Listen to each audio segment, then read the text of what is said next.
जय गुरु जी संगत जी। दिव्य आभा से आज हम 88th सत्संग सुनेंगे, जिसका शीर्षक है भक्त की हत्या अभियोग से मुक्ति। राजेंद्र रंधावा जलंधर के एक होनहार राजनीतिज्ञ थे। जब अचानक उनके जीवन में तूफान आया, वह जलंधर जनपद युवा कांग्रेस के अध्यक्ष थे। उस समय वह अकाली दल से समझौता करने पुलिस थाने जा रहे थे। राज्य सरकार ने उनकी सुरक्षा के लिए एक बंदूकधारी अंगरक्षक दिया हुआ था। जैसे ही दोनों दल पुलिस थाने पहुंच रहे थे, रंधावा पर आक्रमण हुआ। उनका बंदूकधारी रक्षक अकाली दल के राजनीतिज्ञ और रंधावा के बीच में आ गया। विरोधी दल के उस राजनीतिज्ञ ने अपनी पिस्तौल निकालने का प्रयत्न किया, पर उस हंगामे बंदूकधारी की गोली चलने के कारण उस राजनीतिज्ञ की मृत्यु हो गई। रंधावा पर दफ़ा 302 के माध्यम से अभियोग लगाया गया, जिसमें 10 वर्ष तक कारावास की संभावना थी।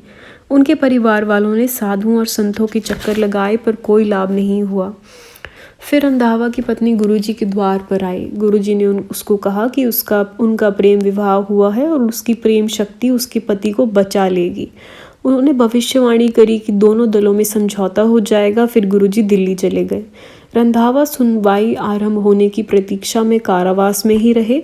उनके पास गुरुजी का चित्र था, जिसे वह अपना जीवन रक्षक समझकर सदा अपने पास रखते थे। शीघ्र ही रंधावा को 2 सप्ताह की जमानत मिली। निकलते ही वह गुरुजी के पास भागे हुए आए और उनके चरणों में अपने को रोने से नहीं रोक पाए। गुरुजी ने कहा कि वह विधानसभा के सदस्य और मंत्री भी बनेंगे। रंधावा तो उस समय अपने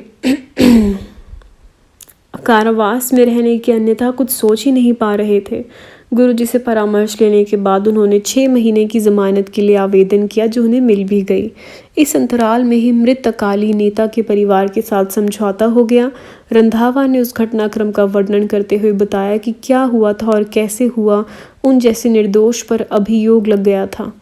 जहाँ तक मुकदमे का प्रश्न था, प्रमाण रंधावा के पक्ष में थे, किंतु मुकदमा लंबा होता जा रहा था और जज तिथि बढ़ा रहे थे।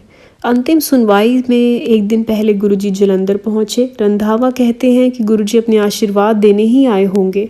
उनकी पत्नी सदगुरु के पास पहुंची तो उन्होंने कहा कि जज अगले दिन अपना निर्णय सुना देगा। सब कुछ गुरुजी के कहे अनुसार ही हुआ। न्यायाधीश ने रंधावा को निर्दोष घोषित कर उन्हें मुक्त दिया और पूर्ण निर्णय भी उस दिन दे दिया। न्यायालय से मुक्त होने के बाद रंधावा सीधे गुरुजी के कमल चरणों में आए। मुक्त नेता राजनीति छोड़ना चाह रहे थे, किंतु गुरुजी ने उनका कर्तव्य बताकर उन्हें राजनीति में बने रहने के लिए कहा। गुरुजी की कृपा से ही रंधावा मुक्त हुए हैं। जय गुरुजी। पालतू पशु वर दया। गुरुजी दया के स्वरूप हैं। उनके लिए कोई भी उच्च या निम्न नहीं है। शांत प्रकृति की पुकार भी उन तक पहुंच जाती है। आश्चर्य नहीं है कि रंधावा के पालतू पशुओं को भी उनका आश्रय प्राप्त हुआ। रंधावा को कुत्तों से प्रेम था और वह उनके बचपन से उन्हें पालते रहे थे, किंतु कोई भी जीवित नहीं रह पाता था।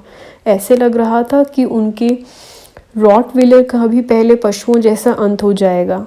रंधावा उसके पशु चिकित्सक के पास लेकर गए तो उसके उपचार का अथाह प्रयत्न किया, किंतु वह उल्टियां किए जा रहा था। रंधावा उस नन्हे पशु को वापस ले आए। फिर अचानक उनके मन में विचार आया और वह उसे गुरुजी के पास ले गए।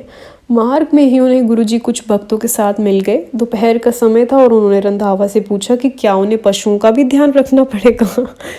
रंधावा ने उत्तर दिया कि वह तो संयोग से मिले थे। गुरुजी के आशीष से उसका स्वास्थ्य ठीक हो गया और वह 6-7 वर्ष और जीवित रहा। इस सत्संग की समाप्ति होती है। यह लिखित है राजेंद्र पाल सिंह रंधावा जी के द्वारा, जो कि जलंधर से हैं। जय गुरु जी। अनंतम शुक्राना गुरु जी।